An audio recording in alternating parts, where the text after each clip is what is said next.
Mən heç kəsin çörəyini yemirəm. Ancaq öz əllərimlə qazandığım çörəyi yeyirəm.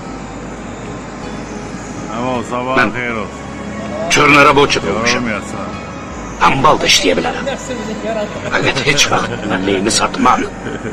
Əsir olmaq istəməm.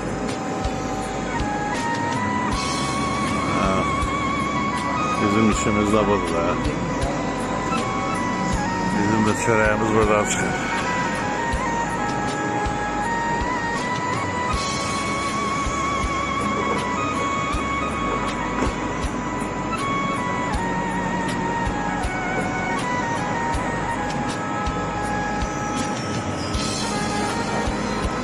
Benim biricik oğlum da biricik. Ürək.